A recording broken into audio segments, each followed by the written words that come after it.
돌아봅니다. 오늘 우리에게 주신 하나님의 말씀 요한일서 3장 1절에서 12절 그리스도의 삶 여섯 번째 하나님의 자녀란 제목으로 함께 은혜를 나누려 합니다. 자, 함께 1절부터 12절까지 읽을까요? 시작. 보라, 아버지께서 어떠한 사랑을 우리에게 베푸사 하나님의 자녀라 일컬음을 받게 하셨는가. 우리가 그러하도다. 그러므로 세상이 우리를 알지 못하면 그를 알지 못함이라. 사랑하는 자들아, 우리가 지금은 하나님의 자녀라. 장래에 어떻게 될지는 아직 나타나지 아니하였으나 그가 나타나시면 우리가 그와 같을 줄을 아는 것은 그의 참모습 그대로 볼 것이기 때문이니 주를 향하여 이 소망을 가진 자마다 그의 깨끗하심과 같이 자기를 깨끗하게 하느니라. 죄를 짓는 자마다 불법을 행하나니 죄는 불법이라. 그가 우리 죄를 없애려고 나타나신 것을 너희가 아나니 그에게는 죄가 없느니라. 그 안에 거하는 자마다 범죄하지 아니하나니 범죄하는 자마다 그를 보지도 못하였고 그를 알지도 못하였느니라. 자녀들아, 아무도 너희를 미혹하지 못하게 하라. 의를 행하는 자는 그의 의로움과 같이 의롭고 죄를 짓는 자는 마귀에게 속하나니 마귀는 처음부터 범죄함이라. 하나님의 아들이 나타나신 것은 마귀의 일을 멸하려 하심이라. 하나님께로부터 난 자마다 죄를 짓지 아니하나니 이는 하나님의 씨가 그의 속에 거함이요 그도 범죄하지 못하는 것은 하나님께로부터 났음이라. 이러므로 하나님의 자녀들과 마귀들의 자녀들이 드러나나니 무릇 의를 행하지 아니하는 자나 또는 그 형제를 사랑하지 아니하는 자는 하나님께 속하지 아니하니라. 우리는 서로 사랑할지니 이는 너희가 처음부터 들은 소식이라. 가인같이 하지 말라. 그는 악한 자에게 속하여 그 아우를 죽였으니 어떤 이유로 죽였느냐. 자기의 행위는 악하고 그의 아우의 행위는 의로움이라. 아멘. 살아계신 하나님은 변함없는 사랑과 은혜로 우리와 늘 함께 하시는 하나님이신 줄로 믿습니다. 자, 우리는 지금 계속해서 요한일서를 함께 공부하고 있는데요. 이 요한일서는 다른 어떤 것보다 마지막 때를 살아가는 우리가 어떤 믿음을 가지고 또 하나님과의 깊은 교제 가운데 거해야 하는지 우리에게 분명하게 가르쳐주고 있는 말씀이라고 할 수 있겠습니다. 특별히 우리가 요한일서 이 말씀을 지난 1장부터 2장까지 그 내용을 잠깐 살펴보면 하나님과의 사귐, 하나님과의 교제는 그 빛 가운데 거하는 삶으로 나타나게 되어 있었습니다.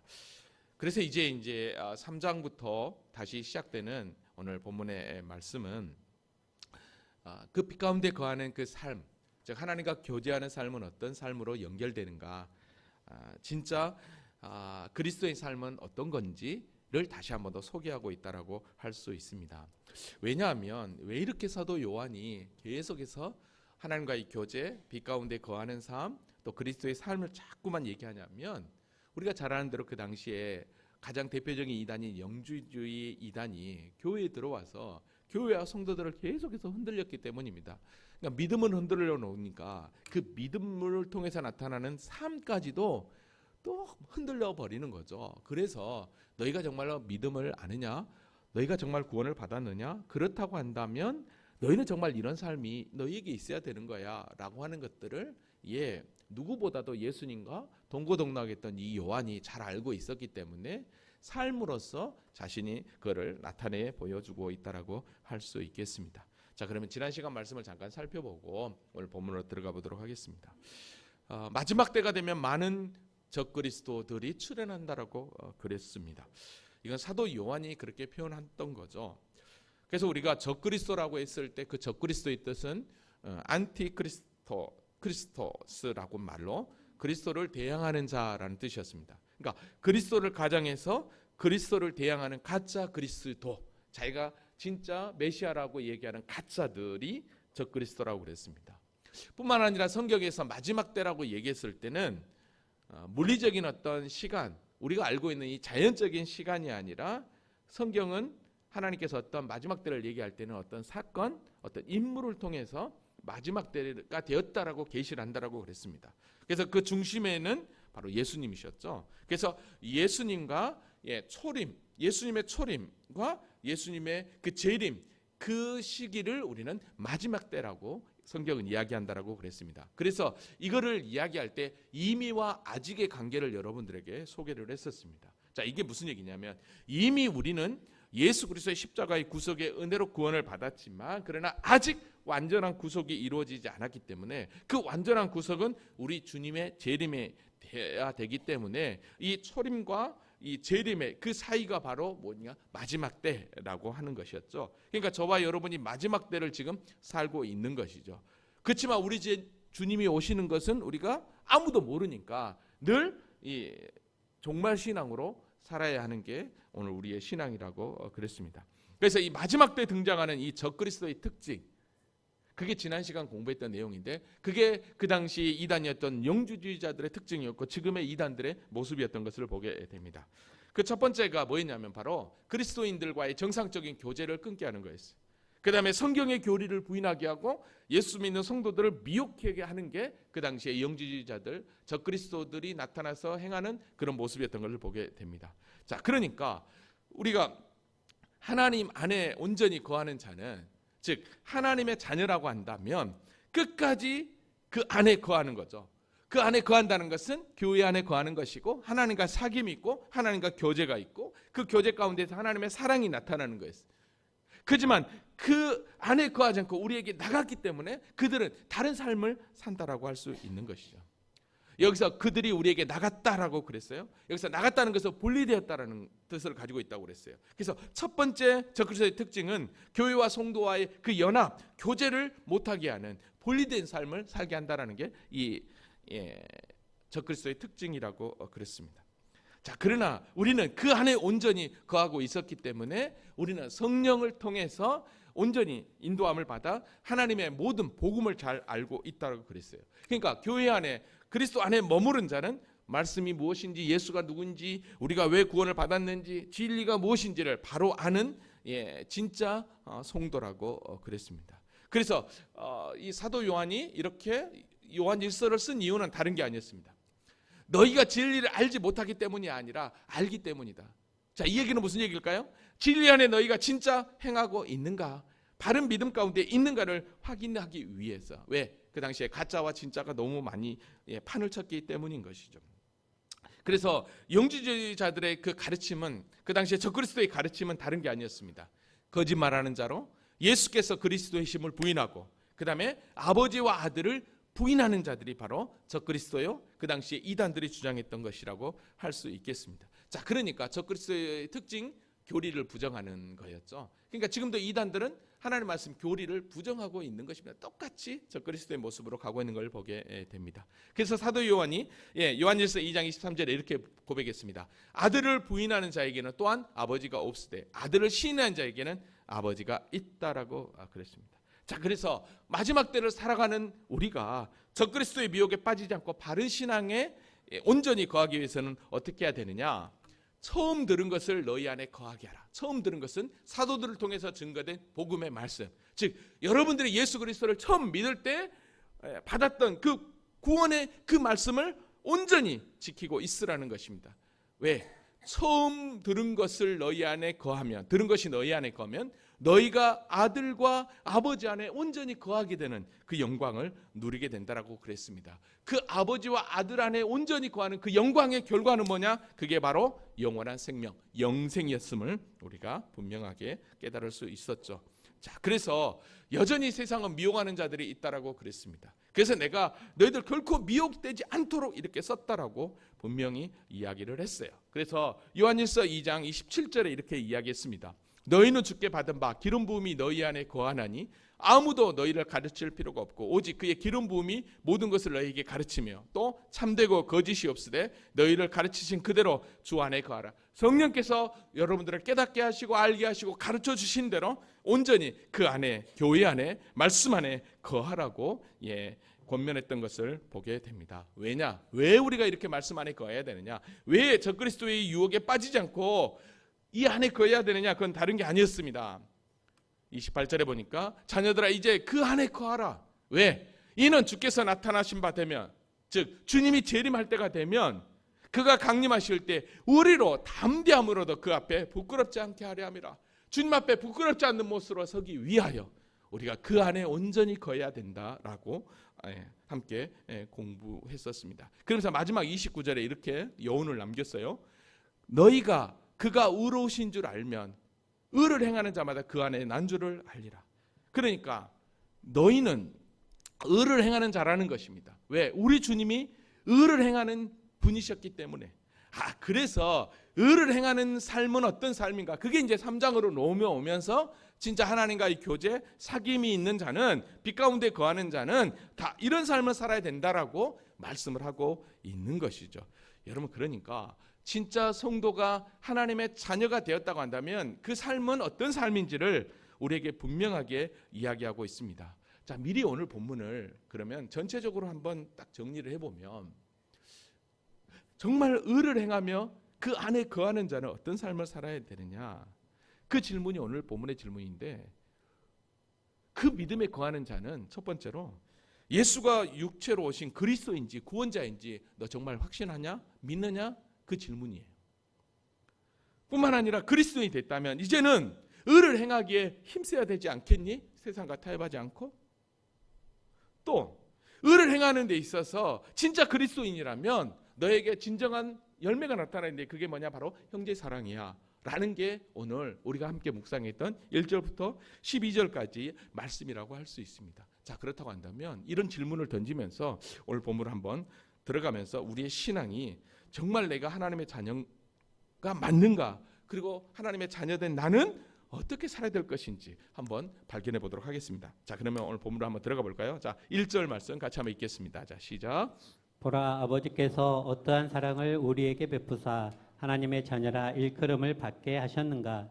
우리가 그러하도다. 그러므로 세상이 우리를 알지 못하면 그를 알지 못함이라. 아멘. 이걸 세 번역으로 보니까요, 훨씬 더 쉽게 표현이 되어 있어요. 아버지께서 우리에게 얼마나 큰 사랑을 베푸셨는지를 생각해 보십시오. 하나님께서 우리를 자기의 자녀라 일컬어 주셨으니 우리는 하나님의 자녀입니다. 세상이 우리를 알지 못한 까닭은 하나님을 알지 못하기 때문입니다 라고 얘기해요. 자, 우리를 하나님의 자녀래요. 여기서 자녀라고 하는 이 말은 하나님의 소유라는 말이거든요. 이 소유라는 뜻은 곧 혈육적인 관계에 아주 깊은 의미를 가지고 있어요. 여러분, 아니 어떻게 우리가 하나님의 소유, 특별히 하나님의 자녀가 되었냐는 거죠. 이건 하나님의 오직 은혜인 줄로 믿습니다. 그래서 로마서 5장 8절에서는 사도 바울이 이렇게 우리에게 고백하고 있습니다. 우리가 아직 죄인 되었을 때 그리스도께서 우리를 위하여 죽으심으로 하나님께서 우리에 대한 자기 사랑을 확증하셨느니라. 제 십자가를 통한 구속이 하나님의 사랑이고 우리가 하나님의 자녀되는 당당한 하나님의 인치심을 받는 소유된 백성이었다는 사실이죠. 여러분, 근데요, 문제는 세상이 오늘 본문을 보니까 우리를 알지 못한다는 거예요. 여러분, 왜 세상이 우리를 알지 못한다고 얘기합니까? 하나님을 알지 못하기 때문에. 즉, 세상이 우리가 그리스도인인 줄 알지 못한다는 거예요. 왜냐하면 그리스도가 누군지, 하나님이 누군지 세상이 모르기 때문이라는 거예요. 그러면 이 말씀을 역으로 한다면, 우리가 정말 그리스도인이라고 한다면, 그들과 다르다고 생각한다면 어떨까요? 그들은 그리스도를 아는 거예요. 하나님을 아는 거예요. 근데 세상이 그리스도를 모른다는 거예요. 하나님을 모른다는 거예요.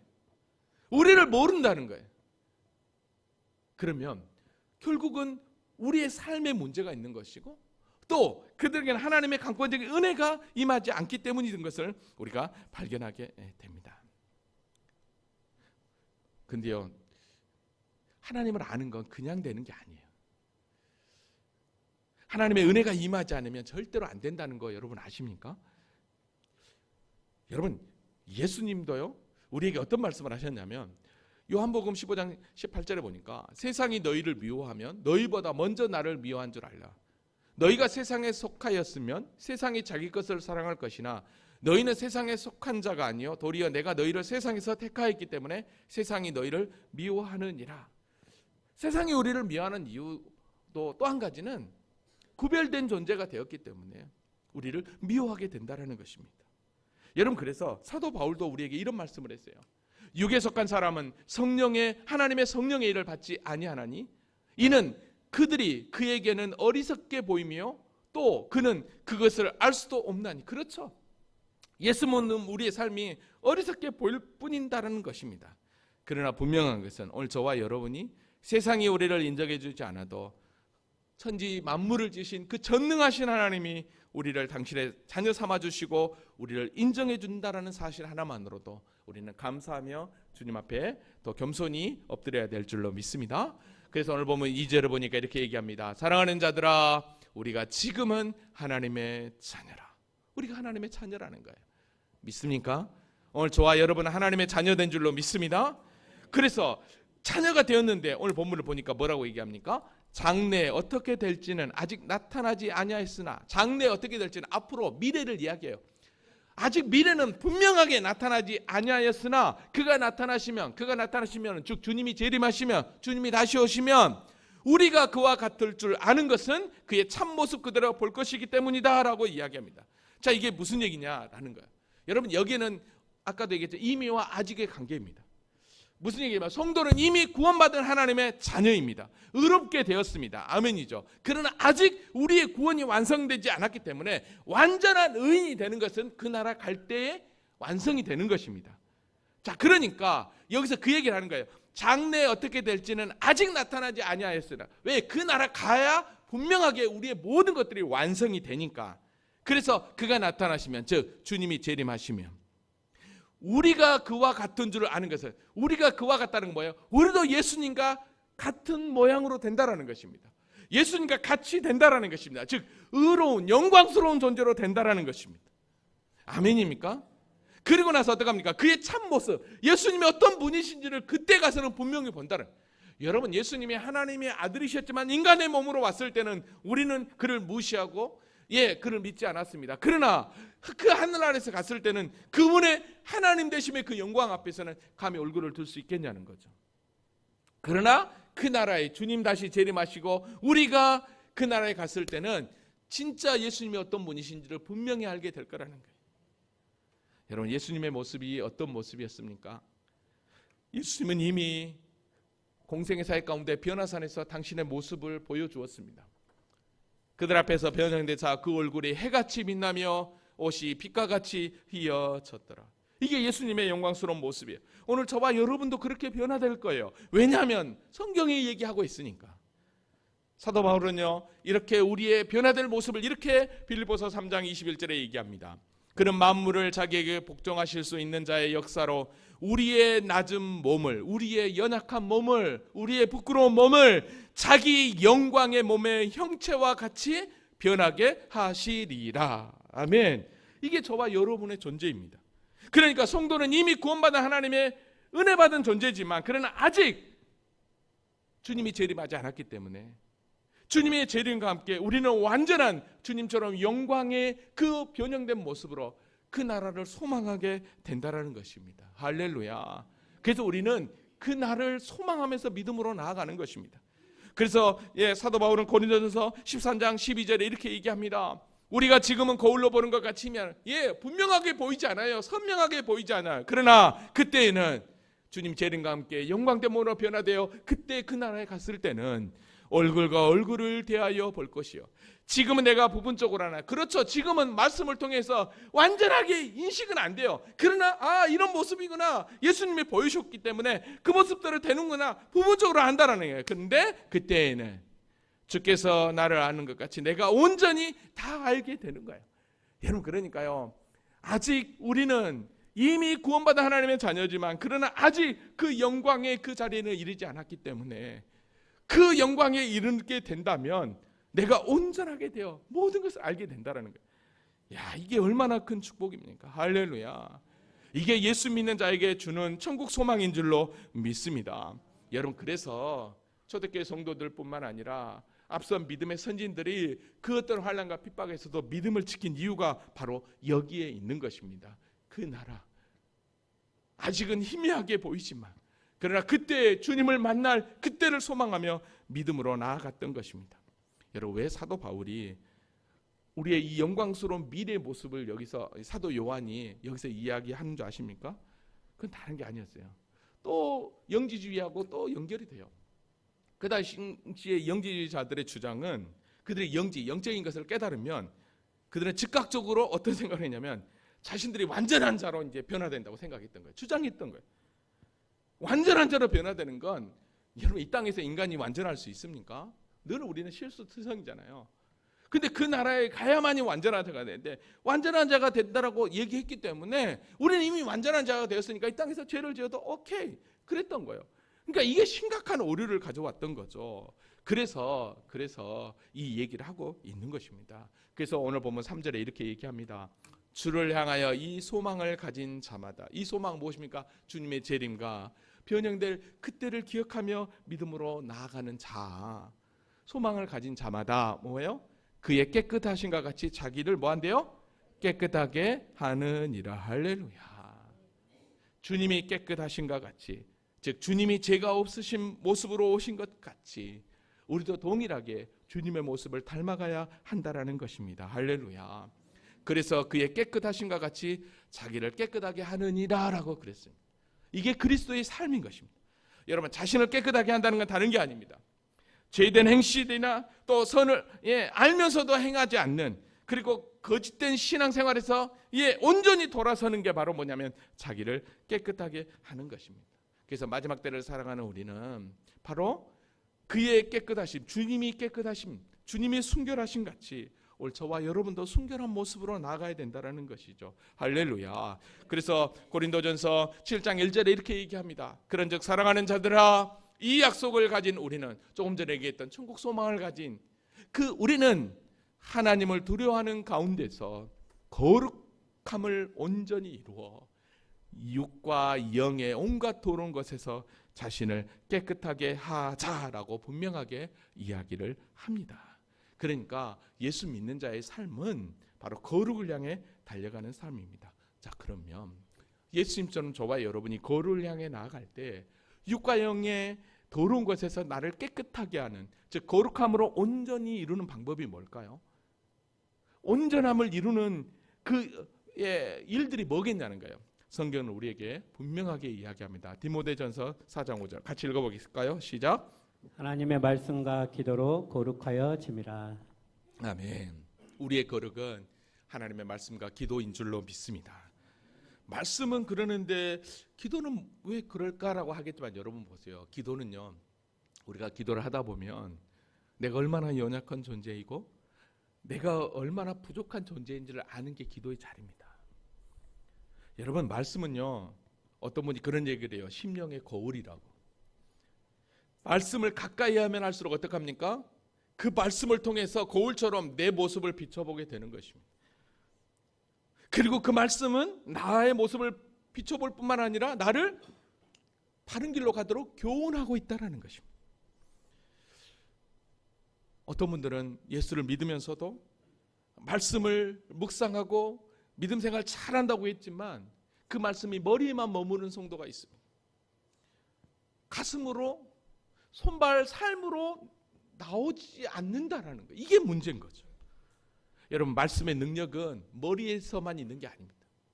머리에 있는 게 아니라 가슴에서, 손과 발에서, 삶에서 나타나게 되어 있는 것입니다. 할렐루야. 오늘 보면 4절입니다. 죄를 짓는 자마다 불법을 행하나니 죄는 불법이다. 그래서 삶 가운데서 죄가 우리 가운데 나타날 수 없는 것이죠. 여기서 분명하게 이야기합니다. 죄를 짓는 자마다 불법을 행하나니 죄는 불법이다 라고 해요. 이게 죄의 속성입니다. 여러분 죄는 불법이라고 했는데 이 불법이다는 원어적 의미는 율법을 파기한다라는 뜻을 가지고 있더라고요. 그러니까 죄는 곧 불법인데 이 죄는 곧 율법을 파기한다는 것은 하나님의 말씀에 순종하지 않고 하나님의 뜻을 저버리는 것을 의미하게 된다라는 것입니다. 여러분 근데 놀라운 사실은 우리는 연약하여서 자꾸만 넘어진다라는 거죠. 그러나 분명한 것은 하나님은 결코 우리를 놓치지 않는다는 걸 여러분 기억하셔야 합니다. 그래서 오늘 우리에게 이 죄, 이 불법적인 이 모든 죄를 사하기 위해서 누구를 보내주셨느냐? 바로 예수를 보내주신 거예요. 그래서 오늘 본문 요한일서 3장 5절에 그가 우리 죄를 없애려고 나타나신 것은, 즉 예수를 이 땅에 보내신 것은, 우리 주님이 성육신 하신 것은 다른 게 아니라는 거예요. 너희가 아나니, 자 너희가 알고 있는데 그에게는 죄가 없다. 여러분 예수님이 이 땅에 오셨을 때는 죄가 없다라고 그랬어요. 왜요? 죄를 없애기 위해서 오셨기 때문에 죄 없는 모습으로 와야 되는 것이죠. 왜? 그래야 우리의 죄를 대신해서 죄값을 치러줄 수 있기 때문인 것이에요.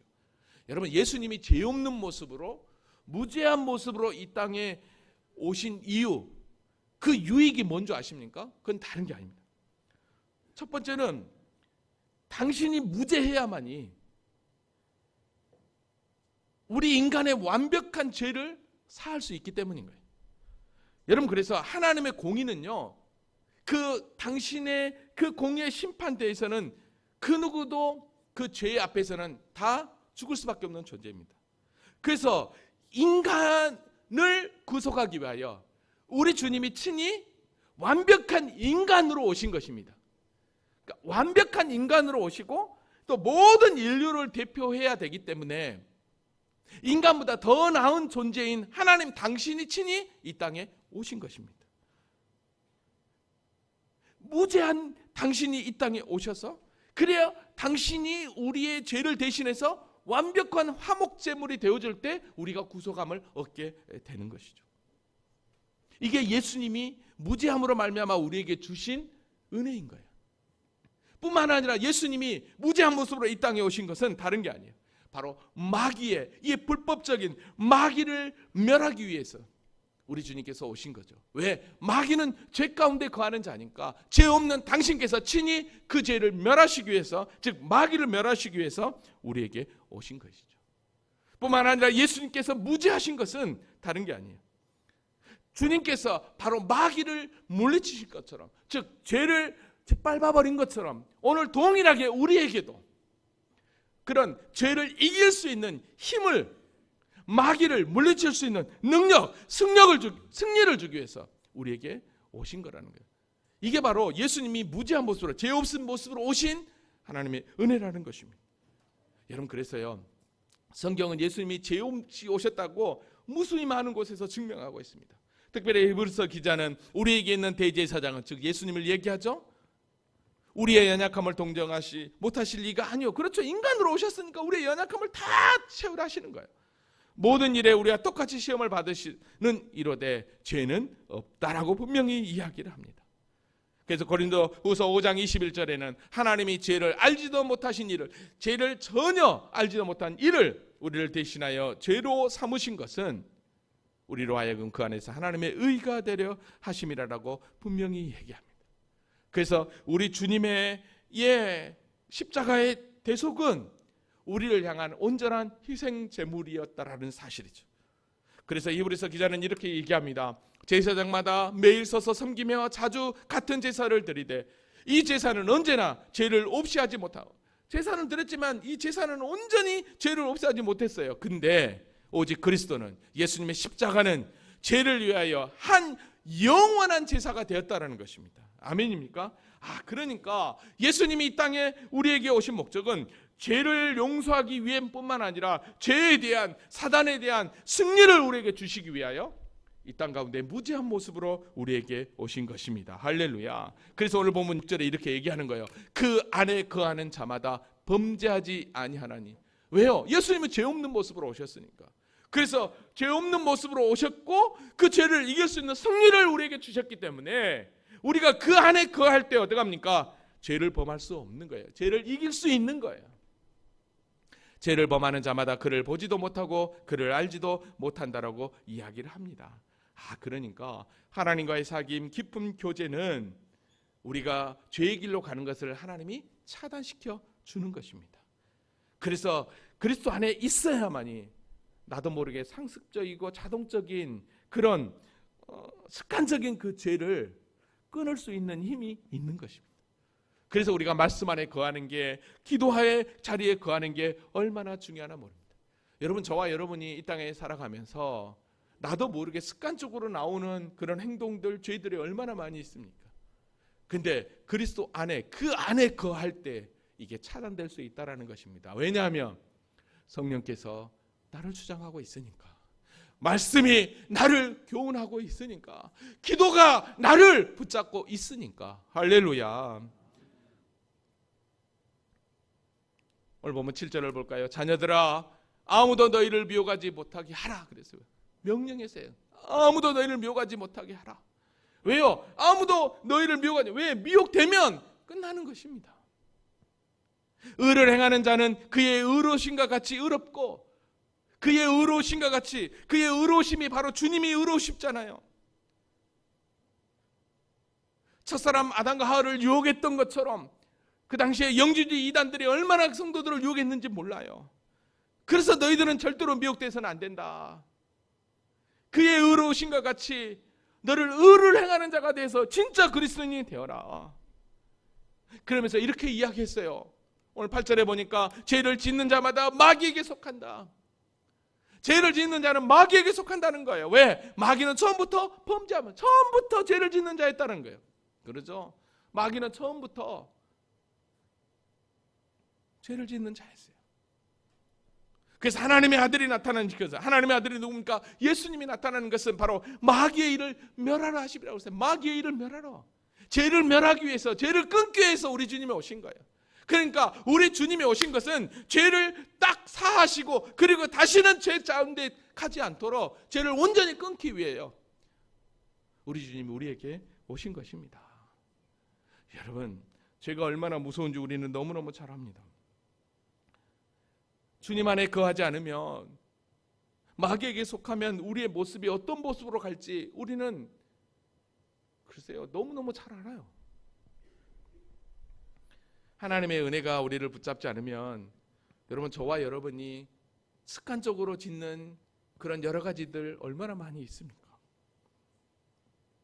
우리는 아담과 하와를 통해서 죄의 시작을 발견합니다.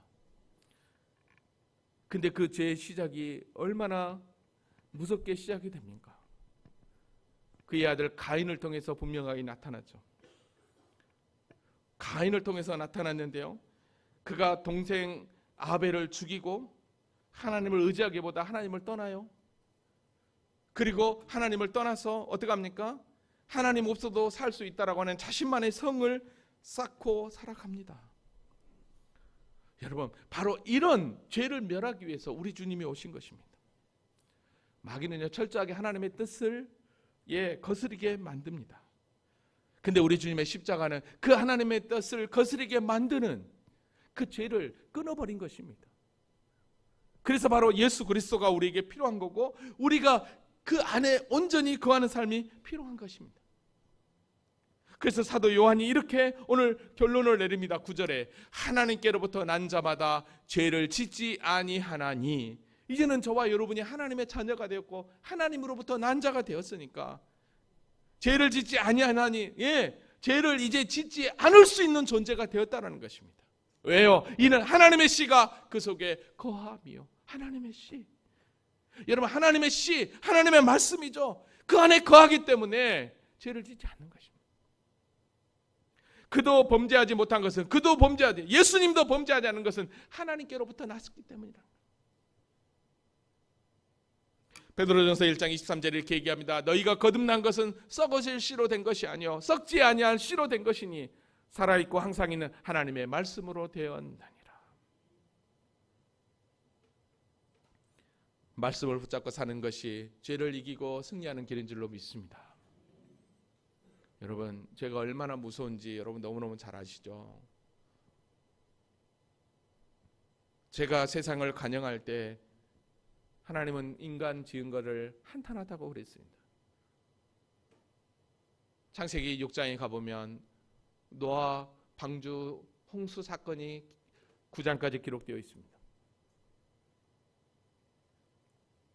노아의 아내 그 셈함 야베 며느리 8명만 살았습니다. 그들 하나님을 온전히 믿었고 하나님을 예배하는 자였습니다. 하나님의 은혜가 임하는 자였습니다. 그래서 죄를 짓는 모든 세상을 다 멸했습니다. 그런데 여러분 잘 보십시오. 그러면 그 8명만 살았는데 그 다음은 죄가 없어야 되는 거 아닙니까? 근데 여전히 10장, 11장으로 가서는 보니까 용사, 사람을 자기 힘을 의지하는 니무롯 같은 용사가 등장하고 하나님 없어 살아가는 자기들만의 세상을 만들려고 하는 바벨탑을 쌓는 일들이 벌어지게 됩니다. 이게 죄입니다. 가르쳐주지 않아도, 누가 교육하지 않아도 죄는 너무나도 우리 가운데 계속해서 우리를 힘들게 하고 있다는 것입니다. 그러니까 저와 여러분이 어떻게 살아야 되겠냐는 거예요. 우리의 믿음이 어떤 믿음으로 나아가야 되겠냐는 거예요. 그래서 예수 그리스도를 믿는 자들은 바로 오늘 9절에서 얘기했던 것처럼 하나님의 씨가 우리 안에 있다라는 것, 즉 말씀이 우리 안에 있다라는 것, 성령님이 우리 안에 있다라는 걸 기억하고 하나님의 뜻 가운데 달려 나아가야 될 줄로 믿습니다. 그래서 오늘 보면 10절에 보니까 이렇게 얘기합니다. 이러므로 하나님의 자녀들과 마귀의 자녀들이 드러나나니 그랬어요. 결국은 드러나게 되어 있어요. 여기서 분명하게 이야기하죠. 하나님의 자녀들, 마귀의 자녀들.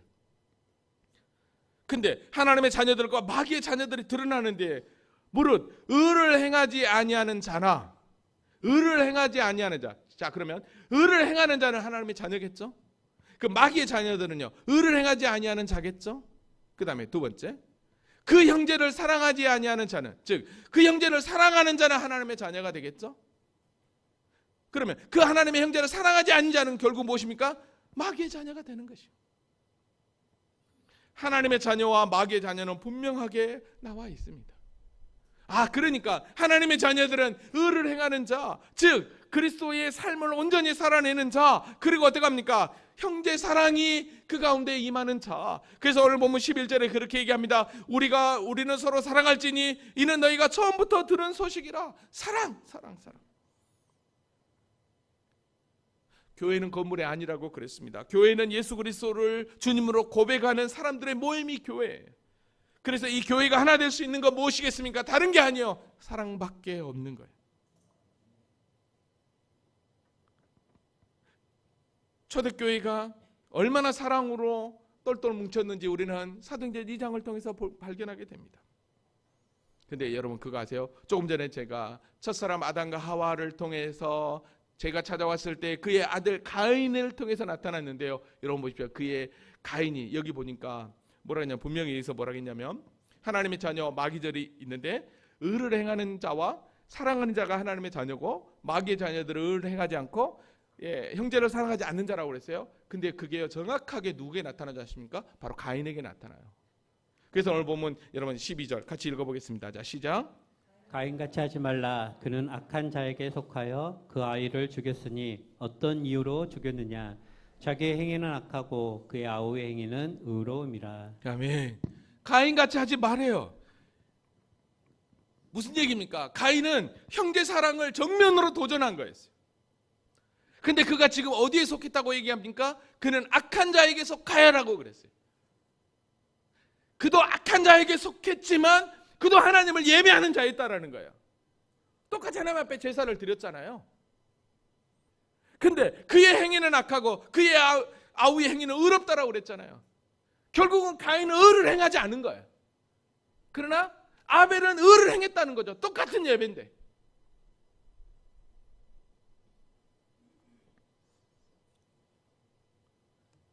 그래서 히브리서 11장에 히브리서 기자는 이렇게 얘기해요. 믿음으로 아벨은 가인보다 더 나은 제사를 하나님께 드림으로 의로운 자라는 증거를 얻었나니 하나님이 그 예물에 대하여 증언하심이나 그가 죽었으나 그 믿음으로서 지금도 말하느니라. 그러니까 하나님 앞에 속한 자와 마귀에게 속한 자는 구별되어 있어요. 분명하게 되어 있는 거예요. 하나님을 믿는다고 하면서도 여전히 우리 안에 내 자아로 충만해 있고 형제 사랑이 실종되었다? 그러면 여러분이 지금 어디에 속해 있는가 확인해야 돼요. 내가 어느 쪽으로 지금 달려가고 있는가 확인해야 되는 것입니다. 형제 사랑이 실종되어 버리면 그걸로 끝장나는 거예요. 교회가 사랑으로 연합하지 않으면 아웃되는 거예요. 이제 말씀을 정리합니다. 오늘 우리는 예수 그리스도를 통해 우리의 신분이 더 이상 죄인이 아니라 하나님의 사랑받는 자녀임을 분명하게 확신시켜 주었습니다. 할렐루야. 우리가 어떻게 이런 은혜를 받았습니까? 하나님의 강권적인 사랑, 예수 그리스도의 십자가의 구속의 은혜가 우리를 이렇게 하나님의 자녀로 하나님의 소유로 삼아 주신 줄로 믿습니다. 이거는 세상에 알 수 없는 하나님의 지혜와 하나님의 은혜가 우리 가운데 임했기 때문에 우리는 깨닫고 알 수 있는 것인 줄로 믿습니다. 그래서 사도 바울은 고린도전서 1장 24절에 세 번역으로 이렇게 이야기합니다. 그러나 부르심을 받은 사람에게는 유대 사람에게나 그리스 사람에게나 이 그리스도는 하나님의 능력이요 하나님의 지혜라고 분명히 이야기합니다. 우리에게 하나님의 능력, 하나님의 지혜가 임했기 때문에, 한마디로 얘기하면 하나님의 은혜가 임했기 때문에 우리가 하나님의 자녀가 되는, 하나님의 의를 행하는, 이제는 형제 사랑을 온전히 행할 수 있는, 그리고 죄를 온전히 차단할 수 있는 그런 능력 있는 자가 된 줄로 믿습니다. 오늘 저와 여러분이 어디에 속해 있는가? 나는 하나님께 속해 있느냐 마귀에게 속해 있느냐? 오늘 마지막 부분에서 가인을 예를 들었습니다. 그는 하나님에 속한 게 아니라 마귀에게 속해 있었습니다. 그러다 보니까 의를 행하지 않았습니다. 바른 예배를 드리지 않았습니다. 그러니까 결국은 형제 사랑이 없기 때문에 결국 살인을 저지르고 말았던 것입니다. 오늘 저와 여러분이 정말 하나님의 자녀라면 수직적인 하나님과의 그런 관계와 수평적인 이웃과의 그 관계가 온전히 바로 서서 진짜 하나님의 자녀답게 주님 앞에 자신 있게 주님 재림하실 때 부끄럽지 않는 모습으로, 영광된 모습으로 주님의 얼굴을 대할 때 잘했다 칭찬받을 수 있는, 그래서 주님을 더 닮아갈 수 있는, 그래서 주님을 더 알아가는 저와 여러분이 될 수 있기를 주님의 이름으로 기도합니다. 아멘. 우리 다 같이 자리에서 일어나시겠습니다.